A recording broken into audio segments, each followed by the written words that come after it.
بسم الله الرحمن الرحيم.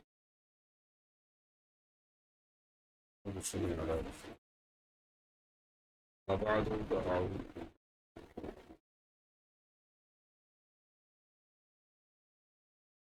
الصلاة والسلام عليك يا رسول الله وعلى آلك وأصحابك.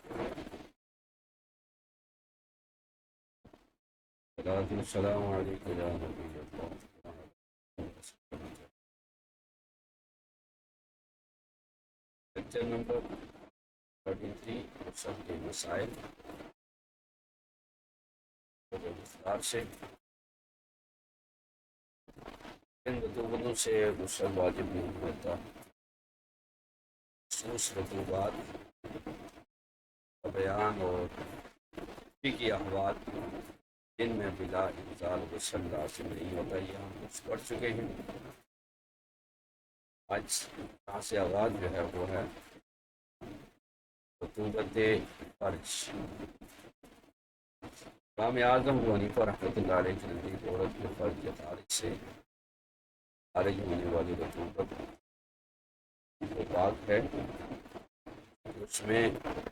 شہوت حدودی بلا انزال ہوتی ہے، لہٰذا اس کی وجہ سے غسل واجب ہوتا ہے. البتہ انزال کی صورت میں غسل واجب قرار ہے. دوسرا مسئلہ ہے عدم ازالہ بطارت. ہماری عورت سے جماع کی صورت میں اگر پردہ بطارت باقی ہے تو غسل واجب ہے. اگر کسی شخص نے ہماری لڑکی سے جماع کیا تو اس کی بطارت ظاہر نہ ہوئی تو غسل واجب نہیں ہوگا. شرط انزال ہو گیا تو غسل واجب، کیونکہ بطارت جو ہے التقاء ذہنین ان سے مانی. اس سوائے صورت کے کہ عورت حاملہ ہو جائے تو پھر یہ انزال کی علامت مان جائے. اس کے بعد ہے غسل میت اور قبول اسلام کرنے والے کا غسل.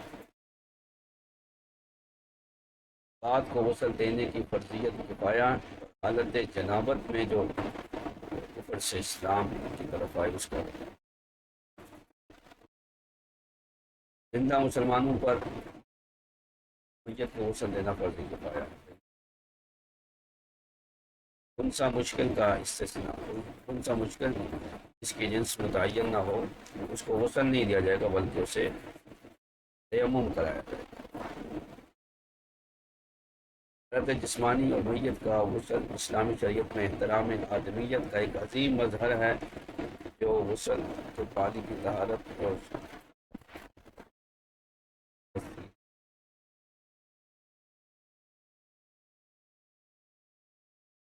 غسل واجب کے دیگر اسباب. غسل کن کن اسباب سے واجب ہوتا ہے؟ جیسے ایک ہے حالت جنابت میں کوئی غیر مسلم اسلام لایا ہے جو نفاس کی عورت حالت میں اسلام لائی قول کے مطابق قضائے حد سے عدمی کی وجہ سے اس پر غسل فرض ہے. نو مسلم یا نو مسلم قامت بلوغت سے بالغ ہونا، دال احتلام اور حیض و نفاس کے بغیر جو ہے وہ بالغ ہوا تو اس پر غسل فرض ہوگا. شیدہ نجاست کا اظہار، اگر پورے جسم پر یا جسم کے کسی مخصوص حصے پر نجاست لگ گئی تو نجاست کی اثر جگہ مخفی ہو گئی، کہاں لگی تھی تو اصح قول کے مطابق غسل واجب. مجنون کا افاقہ پانا، اگر کوئی دیوانہ یا پاگل شخص اپنے جنون سے افاقہ پائے اور بیدار ہو کر احتلام کے آثار دیکھے تو اس پر بھی غسل فرض ہوگا. اس کے بعد غسل مسنون کے مواقع، جمعے کا غسل یہ مسنون ہے، سنت ہے. عیدین کا غسل اور احرام اور وقوف عرفہ کا غسل حاجی کے لیے، یہ بھی احرام چاہے معتمر باندھے یا حاجی باندھے غسل کرنا احرام سے پہلے یہ سنت ہے. غسل مستحب، عادات اور شعائر حج کے لیے، وقوف مزدلفہ کے لیے، دخول مینا و مکہ کے لیے، نماز کسوف و خسوف کے لیے، استسقاء اور طوفان کے وقت جو ہے وہ غسل کرنا. اسی طرح بیماری اور جسمانی علاج بے ہوشی یا پاگل پن سے فاقہ پانے پر بچنا لگوانا یعنی حجامہ کے بعد غسل مستحب ہے۔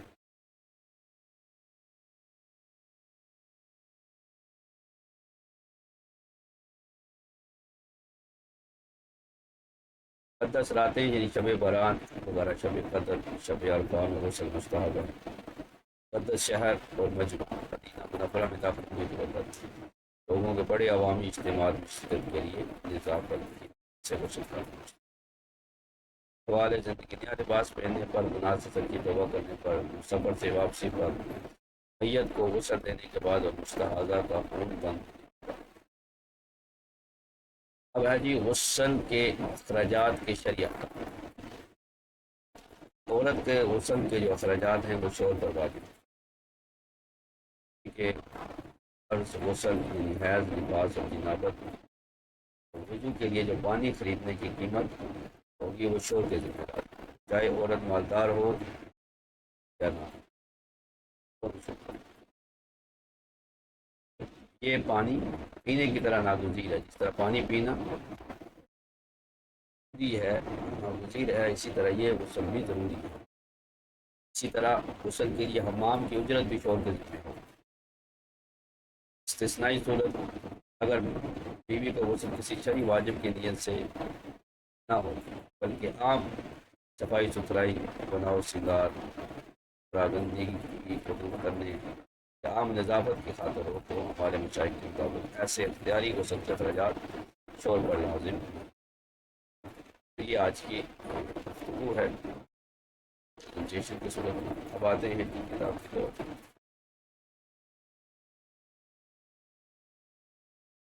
یہاں سے کہتے ہیں کہ ان رطوبۃ الفرج طاہرۃ العند،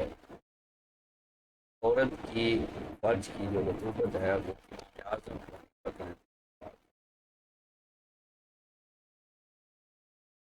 میں آئی گی صحیح جی ہے۔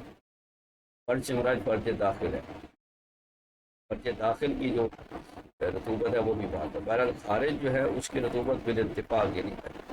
تینوں اماموں کے نزدیک بالاتفاق بات ہے، اس لیے کہ وضو میں استنجے کو سنت قرار دیا، اگر وہ نجاست ہوتی صاحبین کے نزدیک بھی تو اس کو وہ فرض قرار دیا۔ علامہ شام کہتے ہیں کہ یہ کہا جاتا ہے کہ نجاست جب تک اپنے محل میں ہے تو اس کا اعتبار نہیں ہے، اسی لیے استنجا سنت ہے مردوں اور عورتوں کے لیے، سوائے اس کے کہ خارج نجاست کہ جسم سے جو نجاست وغیرہ نکل رہی ہے بالاتفاق نجس ہے، یعنی جب خارج ہوگی تو نجس ہوگی، تو لہٰذا اس کے دھونے کو سنت قرار دینا کہ اس کے پاک ہونے پر دلالت۔ ہاں یہ ہو سکتا ہے کہ اتفاق اس بات پر ہے کہ جسم سے نجاست کا خروج ہو، خارج ہوگی تو وہ نجاست جو ہے وہ اس کا دھونا فرض ہے، تو لہذا عورت کی جو فرج کی رطوبت ہے وہ رطوبت الفم والانف والعرق الخارج من البدن، وہ جسم سے جو مختلف رطوبتیں ہوں کی رطوبت، تھوک وغیرہ، ناک کی رطوبت، پسینہ وغیرہ جو جسم سے نکلتا ہے یہ اس کی طرح۔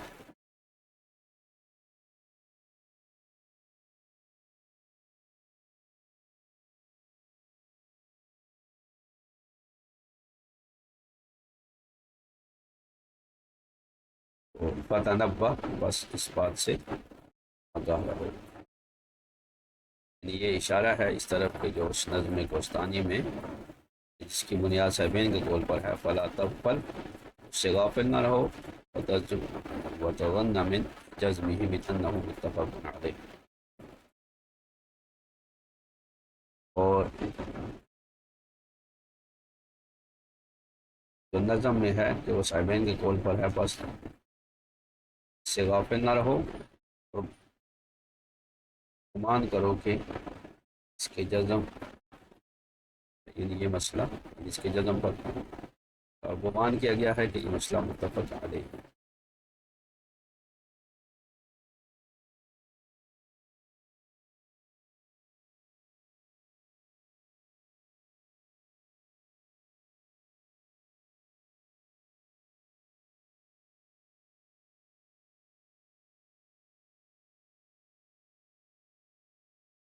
بلا انزال، بات یہاں سے چلی تھی کہ بغیر انزال کے اگر وہ پتی ہو تو اس میں قصور الشہوت، شہوت کی کمی کی وجہ سے وہ وہ دخول، وہ جو دخول کے وقت غسل کے وجود ہونے میں انزال کے قائم مقام تھا دلیل آج، لیکن یرد علیہ لو جامع عجوزا جوہاء لا تشتہی اصلا،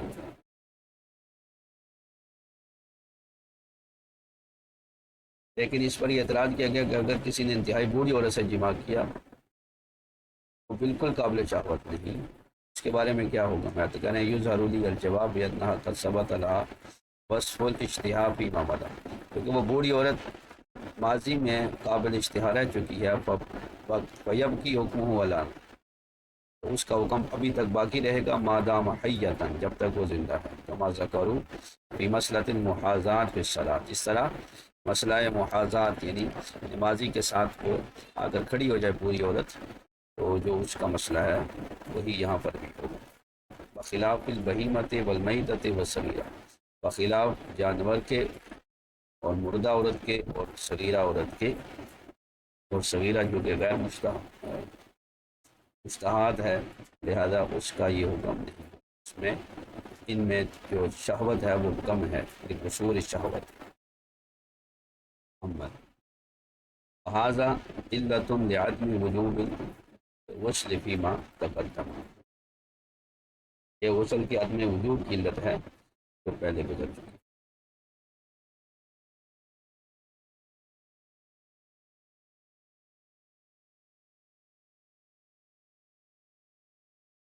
اما به فیحال علیہ،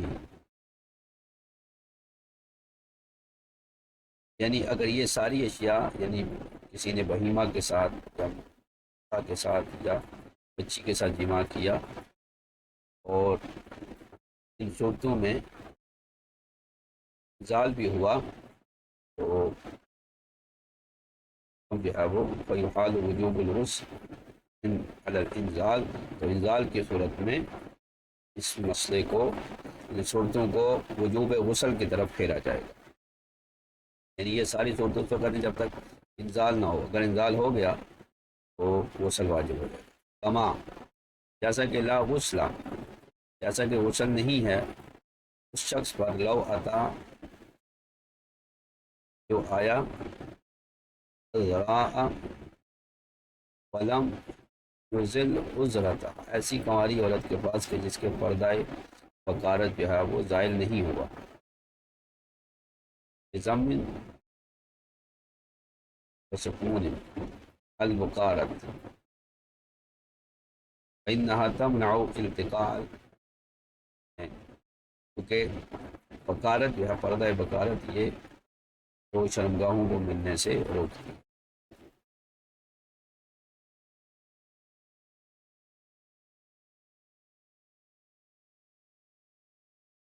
لہذا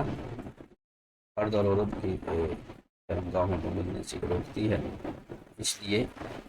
جو ہے وہ اس آدمی پر غسل نہیں ہوگا جس نے ہماری عورت سے جماع کیا جبکہ اس کا پردہ بکارت ظاہر نہیں ہوا، پردہ بکارت جو ہے وہ التقاء ختنین سے الا اذا حاملت لانزال، مگر جب وہ اس انزال کی وجہ سے حاملہ ہو گئی تو اب غسل واجب ہوگا، تو اب کیسے ہوگا؟ وتعید ما صلت قبل الغسل، غسل سے پہلے جو نمازیں پڑھی تھیں ان کا اعادہ کرے گی، ادا قالوا، ایسے ہی فقہ نے کہا، وفیہ نظر، اس میں نظر ہے،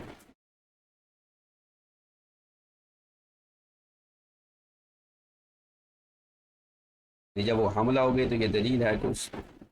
انزال ہو گیا،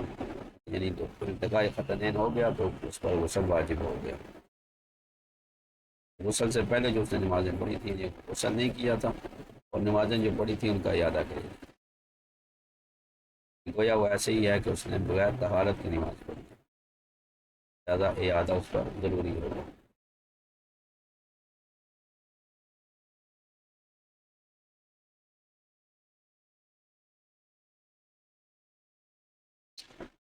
قال لأن خروج منيها في فرج الداخل شرط لوجوب الغسل على المفتى به ولم يوجب، کیونکہ عورت کی فرج داخل سے منی کا نکلنا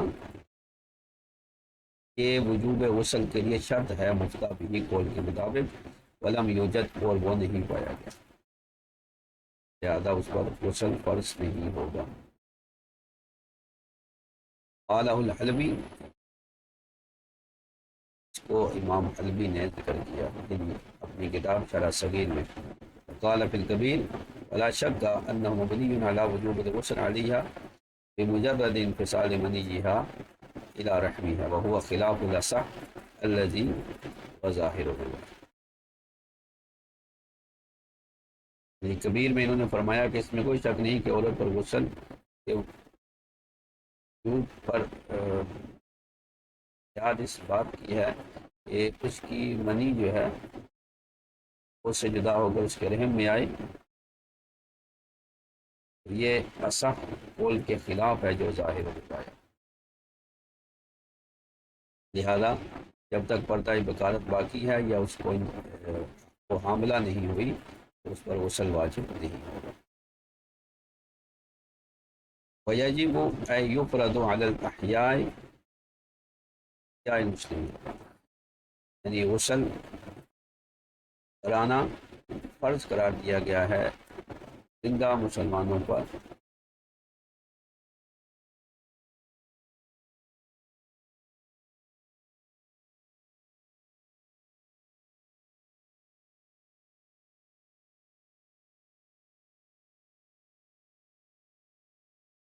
فرض بھی فرض کفایہ ہے، اجماع ان یغسلوا بالتخفیف المیت، ان یغسلوا المیت، کہ وہ میت کو غسل دیں، تو میت کا غسل جو ہے وہ فرض کفایہ قرار دیا گیا۔ یفرد سے اشارہ ہے اس طرح کہ یہ یہاں وجوب اصطلاحی نہیں ہے بلکہ یہاں فرض ہے، فرضیت کی صراحت جو ہے وہ صاحب باقی سروجی اور ابن حمام نے کی، اجماع علیہ۔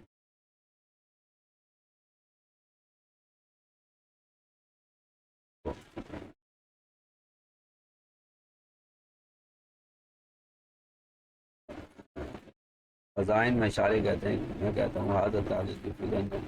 فرض العملی لا اعتقادی، کیونکہ یہ فرض عملی ہے اعتقادی نہیں ہے،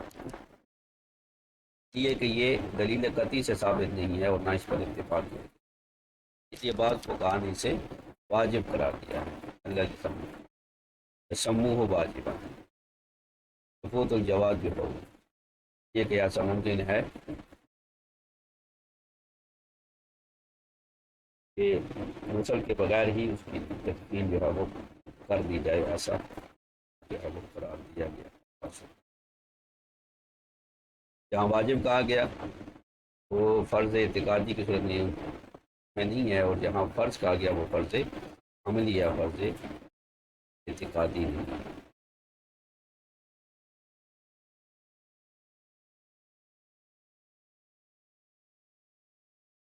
تخفیف کا معنی یہ ہے کہ وہ الغسل دھونا،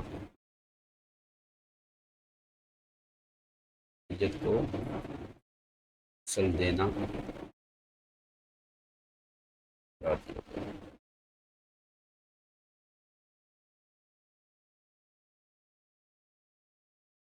ایسی میت جو کیا ہو المسلم، مسلمان ہو، مل کافر اذا لم یوجد لہو الا ولی المسلم، بہرحال اگر کافر میت ہے اور اس کا کوئی والی نہیں ہے سوائے مسلمان کے،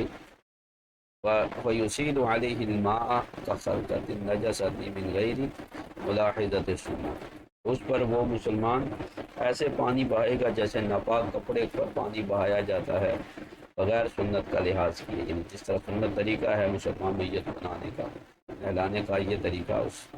کافر کے بارے میں نہیں کیا جائے گا۔ اللہ الخنس المشکل فیمم، بہرحال جو خنسا مشکل ہے اس کے بارے میں فیصلہ کرنا مشکل ہے کہ اس کی جنس معین نہیں ہے، آپ کو مرد ہے یا عورت، تو اسے تیمم کرایا جائے گا۔ قیلا یغسل بثیابہ، ایک قول یہ ہے کہ اسے کپڑوں سمیت غسل دیا جائے گا، لیکن پہلا قول جو ہے کہ تیمم کرایا جائے گا، الاول اولا، یہ اولا ہے۔ اما جیسا کہ واجب ہیں علی من اسلم جنوبا او حائضا،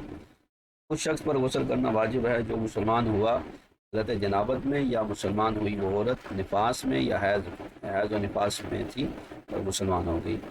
ولو بعد انقطاع للصح، اگرچہ انقطاع حیض و نفاس کے بعد مسلمان ہوئی اصح قول کے مطابق، لیکن پھر بھی ان پر غسل واجب ہے، جیسا کہ شرم بلالیہ نے برہان سے اس کو روایت کیا، وعللہ ابن الکمال، اور اس کی تعلیل بیان کی یہ ابن کمال نے کہ ببقاء الحدث الحکمی، حد سے حکمی جو ہے وہ باقی ہے، یعنی مسلمان ہونے سے ان کا حد سے حکمی ختم نہیں ہوا، ورنہ بھی مسلمان پر بھی غسل واجب نہ ہوتا، اس لیے یعنی انقطاع حیض و نفاس کے بعد بھی اگر وہ مسلمان ہوئی تب بھی یہی ہوگا۔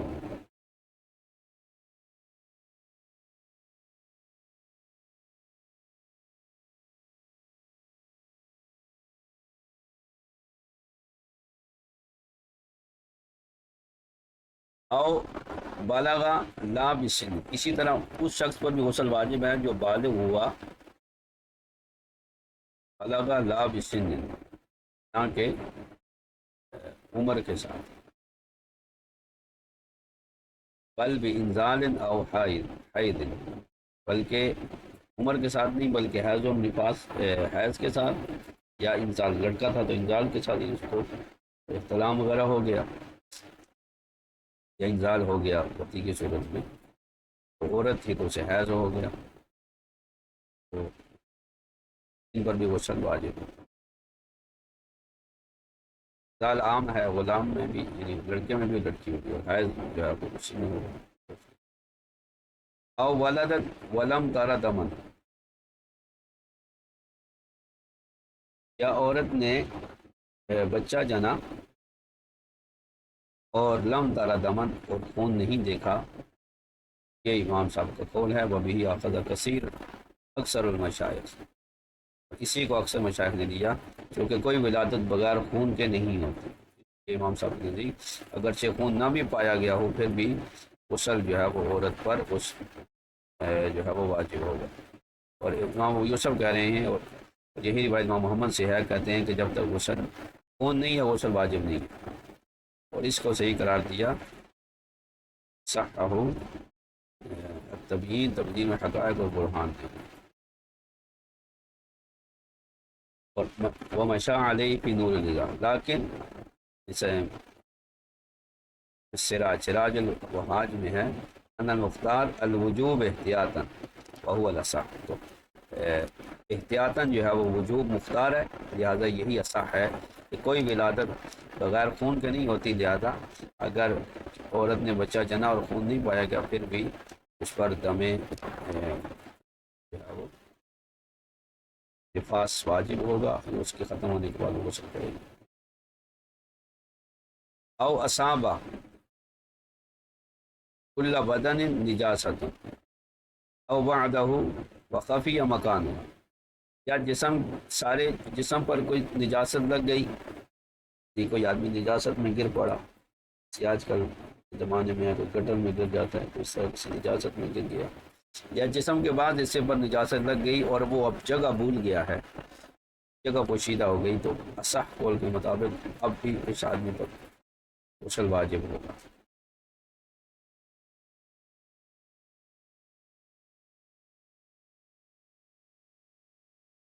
راجع للجميع،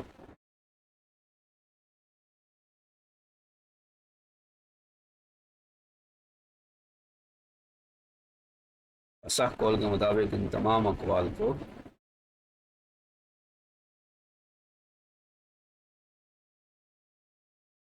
مذکورہ مسائل کی طرف راجع ہے۔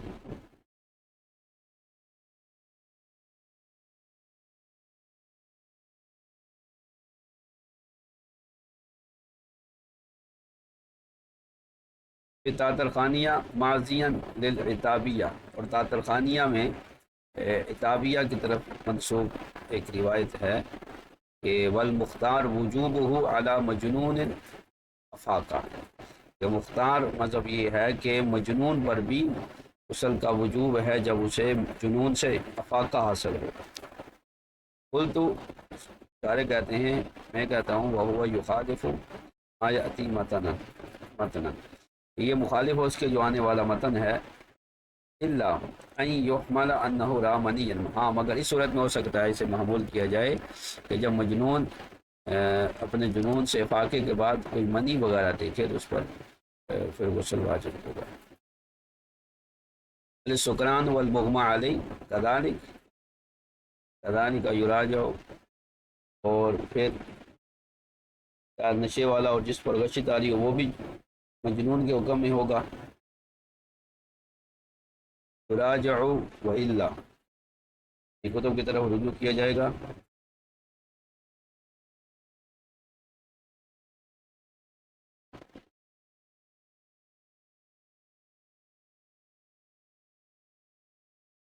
الخانیہ میں ہے اغشی علیہ فافاق فوجد مزیا او منیا فلا غسل، اگر وہ منی یا مزی پائے تو اس پر کوئی غسل۔ اور اس اختلاف کا مقتضا یہ ہے کہ المراد انہ لا بللا شک انہ منی او مزی، اسے شک ہوا ہے کہ یہ منی ہے یہ مزی ہے، اور شروع میں یہ اشارے نے تو یا تو مستيقظ میں اس مسئلے کو بیان کیا تھا کہ نشے والے سے یا بیہوش آدمی جو تھا وہ ہوش میں آنے کے بعد اس کے جسم سے مزی نکلے تو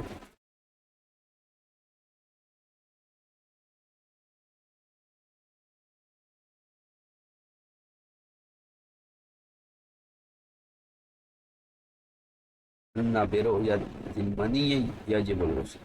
اگر اس کو وہ منی سمجھتا ہے، منی کو دیکھنے کی وجہ سے اس پر غسل ہے، اگر مرضی ہے تو نہیں۔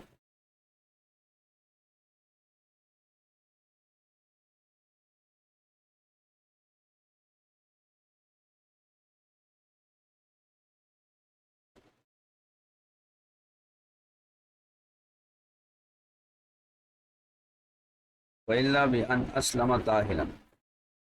یا وہ مسلمان ہوا حالت اسلام میں، او بالغا السن، یا کوئی لڑکا یا کوئی عورت عمر کے حساب سے بالغ ہوئی، تو فمندوب اس کے لیے غسل کرنا مستحب ہے۔ یعنی کافر کوئی مسلمان ہوا حالت اسلام میں، یعنی وہ جنابت بھی نہیں تھی، اور وہ عورت تھی اگر کافرہ تو وہ حیض و نفاس سے نہیں تھی، تو اب حالت اسلام میں اسلام لانے کے بعد ان کے لیے غسل کرنا مستحب ہے۔ اس طرح جو بچہ مسلمان ہوا اس کے لیے بھی یہ ہے، یا وہ جو بالغ ہوا عمر کے ساتھ اور اس نے کوئی چیز نہیں دیکھی، تو مفتہ بھی قول کے مطابق 15 سال کی عمر جو ہے وہ لڑکے اور لڑکی میں بالغ ہونے کی، 15 سال کا لڑکا اور لڑکی جو ہے وہ بالغ ہو جاتی ہے عمر کے حساب سے، اگرچہ انہوں نے کوئی علامت بلوغ نہ بھی دیکھی ہو تو 15 سال ان کا قمری حساب سے عمر کو پہنچ جانا یہ بالغ ہونے کی علامت۔ اب یہاں سے سنت غسل کو بیان کرتے ہیں۔ سنت غسل جو ہے وہ سنت لصلاۃ جمعۃ و لصلاۃ عید، سنت غسل جو ہے وہ نماز جمعہ کے لیے اور نماز عید کے لیے۔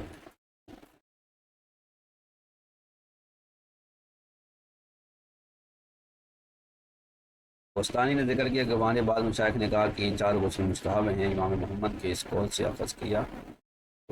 مقصود میں ہے کہ ان غسل الجمعۃ حسن، سرمنیہ میں ہے کہ یہ اصح ہے،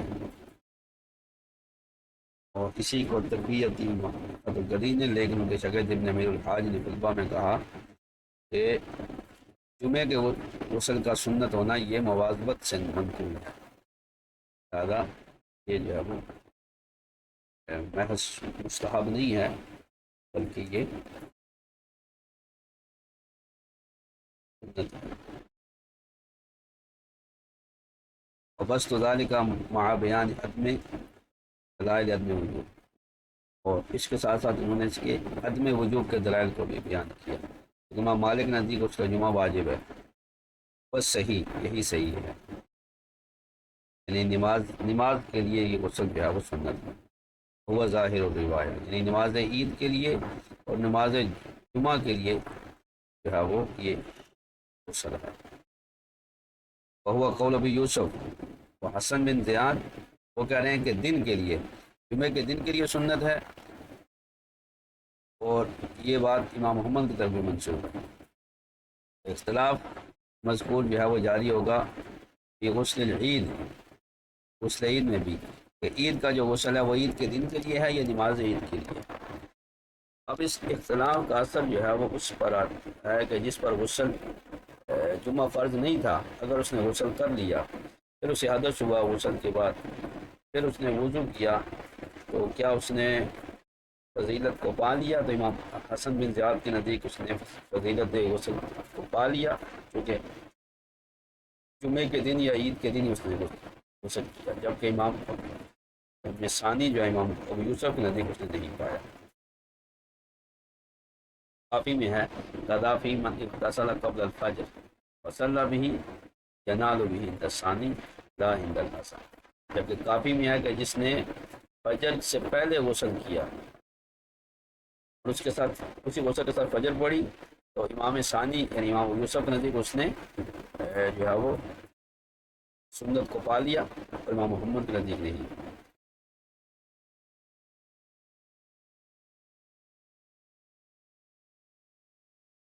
اس میں جو ہے وہ اور قول بھی ہیں۔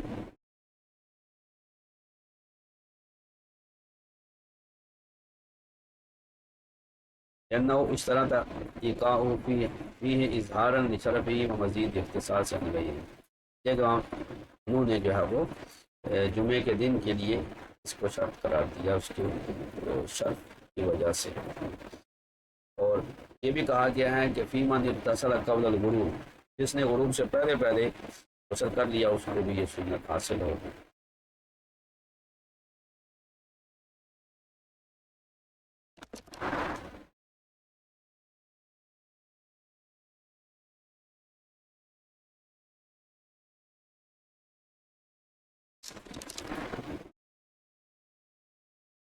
واستحضر فی البحر ما ذکر شارع الثانیہ انہ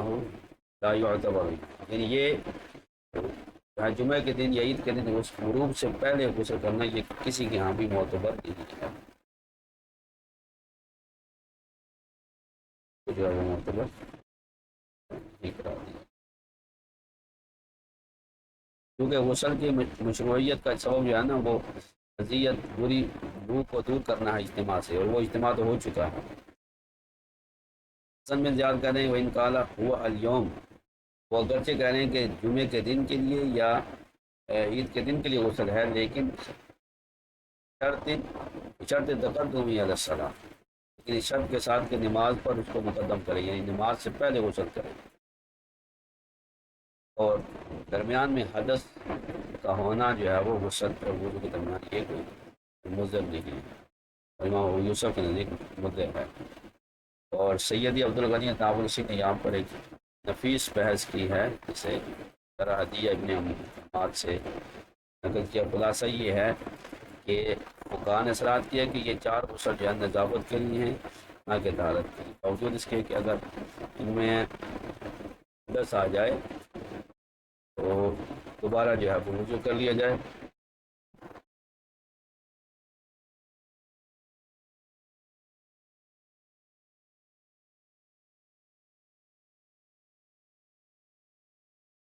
اگر یہ غسل طہارت کے لیے ہوتا تو یہ حاصلۃ بالوضوء ثانی ما بقاء النظافہ،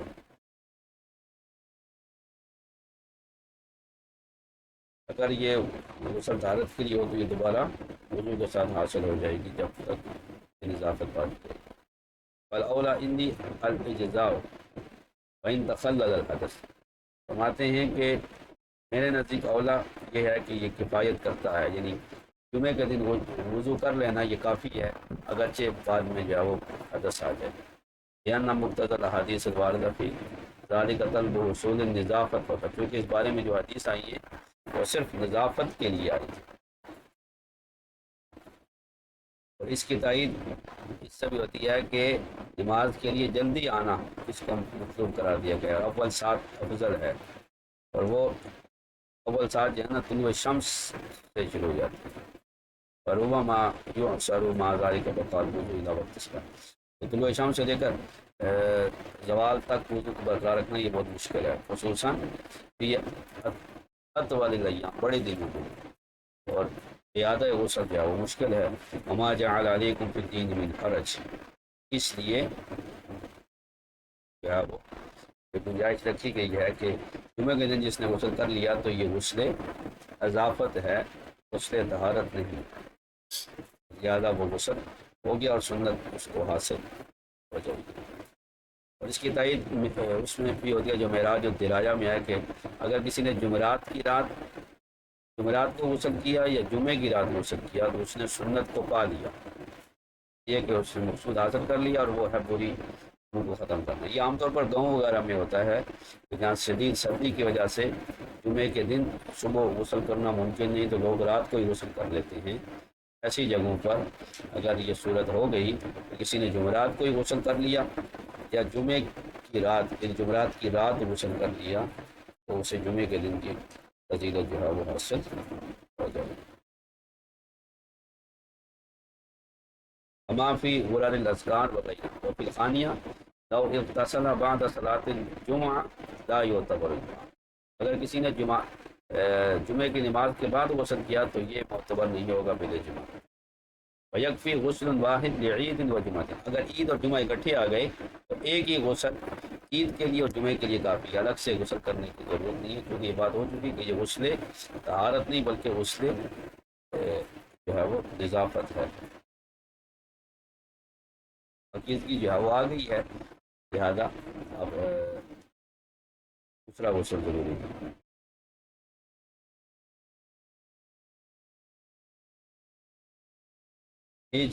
جمع مع جنابہ، جیسے یہ دونوں جمع ہو جائیں، یعنی غسل جمعہ اور جنابت، اما لفرد جنابت و حیض، اسی طرح جیسے غسل جنابت اور غسل حیض فرض ہو جائیں تو ایک ہی غسل کافی ہے، یعنی عورت حیض سے فارغ ہوئی اور غسل کرنے سے پہلے ایک وقت پر نماز کا گزر گیا کہ شوہر نے اسے استری کر لی تو اب اس پر غسل حیض بھی ہے اور غسل جنابت بھی ہے، تو ایک ہی غسل کافی ہے، یہاں پر بھی یہی ہوگا۔ وَلِأَجَلِ إِحْرَامٍ وَفِي جَبَلِ عَرَفَةَ بَعْدَ الزَّوَالِ، اسی طرح احرام کے لیے غسل کرنا اور جبل عرفہ میں زوال کے بعد یعنی وقوف عرفہ کے لیے غسل کرنا یہ بھی جو ہے وہ سنت ہے۔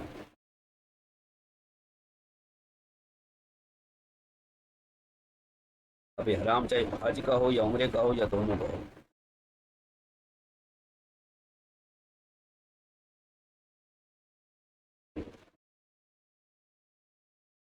وقوف عرفہ کے لیے غسل جو ہے وہ سنت ہے، نہ کہ وہاں داخل ہونے کے لیے اور نہ یوم عرفہ کے لیے، بلکہ وقوف عرفہ کے لیے غسل جو ہے وہ سنت ہے۔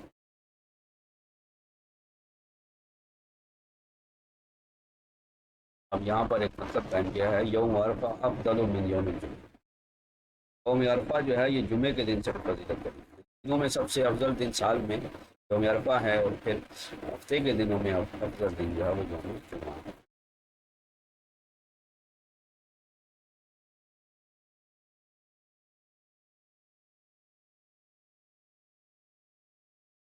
اس پر جو ہے وہ دلائل قائم کیے ہیں کہ اگر کوئی آدمی حلف اٹھائے اپنی بیوی کی طلاق کا کہ افضل ایام میں دے گا سال کی، اس کی بیوی کو یوم عرفہ کو طلاق ہو جائے گی، کیونکہ یہ سب سے افضل ہے۔ حال سکران و کذالک مودی والی مجنون افاقہ وقدر المغمى علیہ، اسی طرح جب مجنون کو افاقہ ہو جائے تو اس کے لیے غسل مستحب ہے، اسی طرح جو بے ہوش تھا اس کو ہوش آ جائے اس کے لیے بھی غسل مستحب ہے۔ فی غرر الاذکار، جس طرح کے غرر الاذکار میں اس مسئلے کو بیان کیا گیا، اور جو نشے میں تھا اس کے لیے بھی کیا یہی حکم ہے؟ کہنے لم ارا، میں نے اس مسئلے کو نہیں دیکھا. کہنے ظاہر یہ ہے کہ نعم، کہ جو نشے سے ہوش میں آئے اس کے لیے بھی غسل کر لینا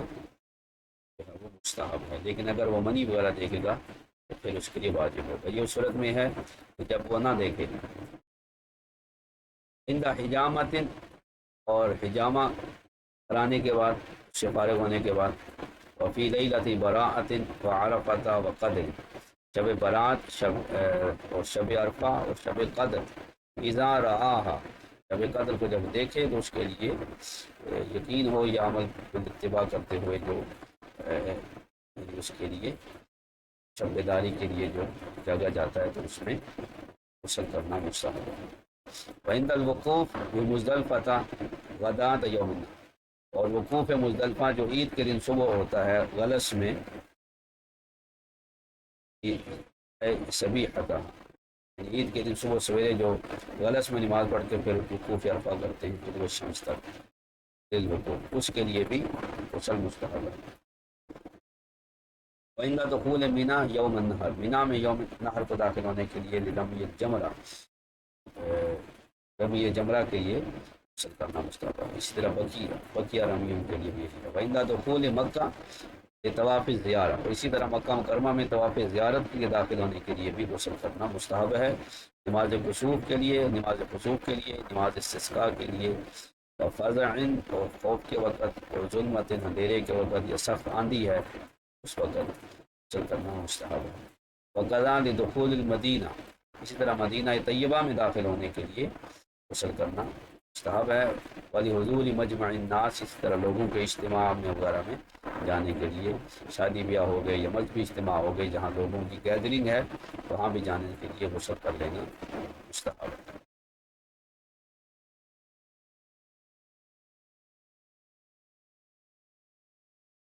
یہ مسئلہ جو ہے وہ امام نووی سے انہوں نے روایت کیا، اگر ہمارے امام نے درایہ میں جو ہے وہ یہ ہے کہ غسل نماز کسوف کے لیے، استسقاء کے لیے ہے، اور ہر اس جگہ میں جو اجتماع الناس کے معنی میں ہو، یعنی جہاں لوگوں کی گیدرنگ ہو وہاں جو ہے وہ. ولیمن لبس ثوبا جدیدا، اور اسی طرح جس نے نیا کپڑے پہنے ہیں اس کے لیے بھی غسل کر لینا مستحب ہے. نئے کپڑے ہیں تو غسل بھی کر لینا. او غسل میتا، وہ شخص جس نے میت کو غسل دیا،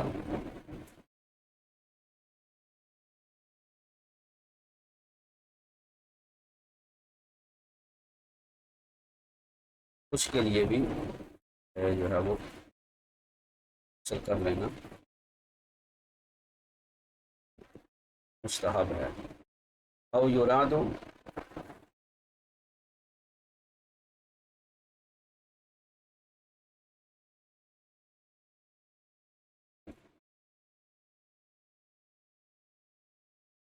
او یراد قتل، جس کے قتل کا ارادہ کیا گیا، یعنی جس پر کوئی دفعہ لگی ہو، سزائے موت سے دی جا رہی ہو، اس کے لیے بھی غسل کر لینا مستحب ہے. ولتائب من ذنب، اور گناہوں سے توبہ کرنے والے کے لیے بھی غسل کر لینا. ولقادم من سفر، اور جو سفر سے آ رہا ہے وہ بھی غسل کر لے. اسی طرح گھر میں کوئی مسافر آ گیا، کوئی مہمان آ گیا تو سب سے پہلے اسے واش روم کی طرف ہی رہنمائی کی جائے گی. کھانا پینا باقی ساری چیزیں باہر مل جاتی ہیں، یہ چیزیں طہارت غسل یہ چیزیں باہر نہیں طور پر ملتی، اس لیے مہمان کو سب سے پہلے واش روم کی راہ دکھائیں گے کہ وہ نہا دھو دے، پھر اس کے بعد ولی مستحاضہ ان کا تعدم، اس طرح جو دم استحاضہ ہے، جو رگ کا خون ہے، جو حیض نہیں ہے، اسی طرح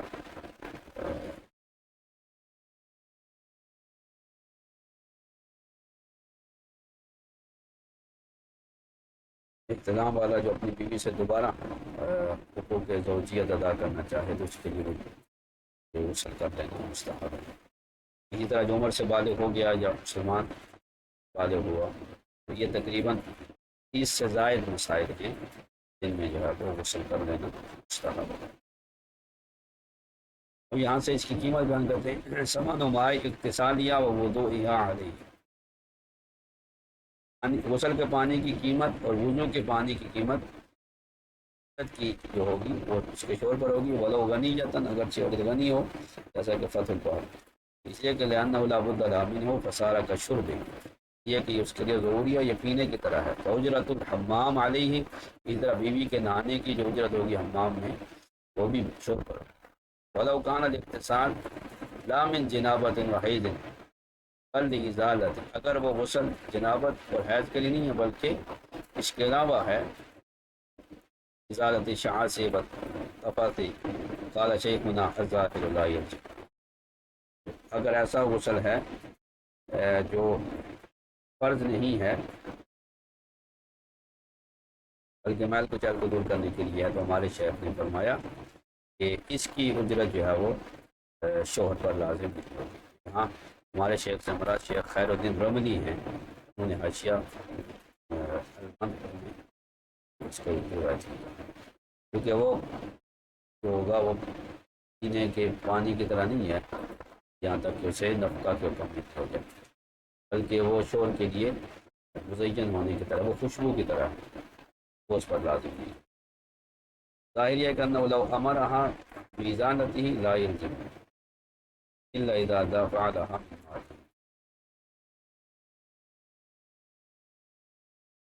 لیکن کہتے ہیں ظاہر یہ کہ اگر خاوند نے میل کو چاہے دور کرنے کا اسے حکم دیا تو عورت کو لازم نہیں ہے، مگر وہ اسے اپنے مال سے دے دے تو اس پر جو ہے وہ لازم ہے۔ یہاں تک آج کی ہماری ویڈیو تھی۔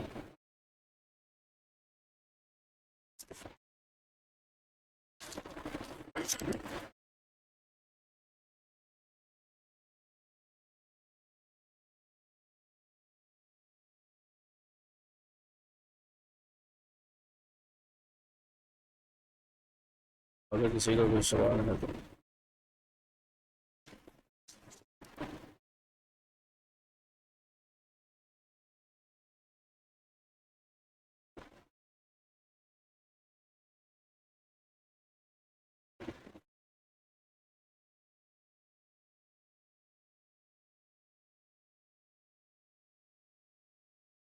سوال آئے ہیں؟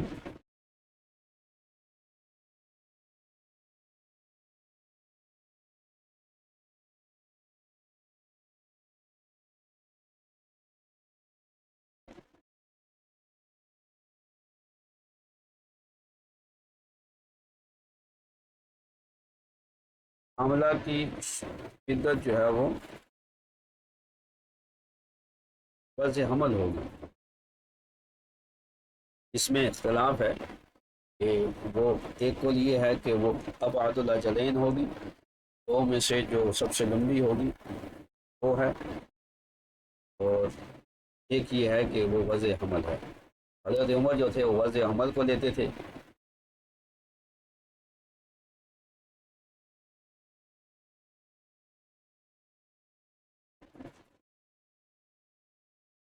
حضرت علی جو تھے وہ ابعد الاجلین۔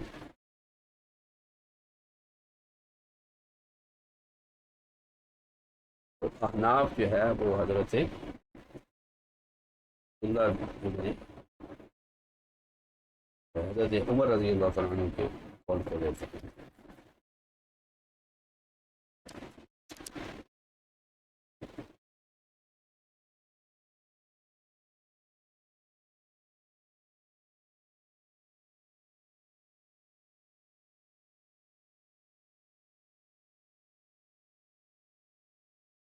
اس میں یہ تداول اسلامی کا ایک فتویٰ بھی ہے، مفتی شم صاحب کا تحریک ہوتا ہے۔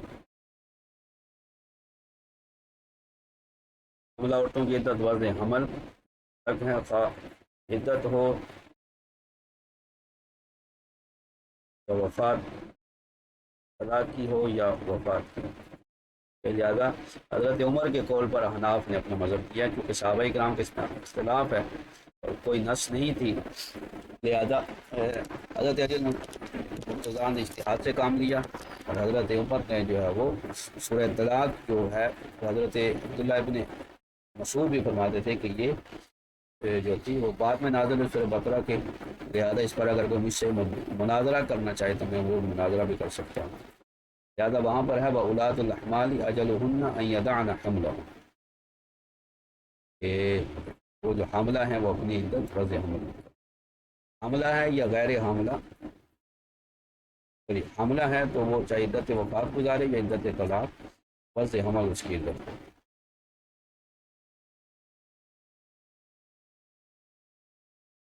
اور کسی کا کوئی سوال؟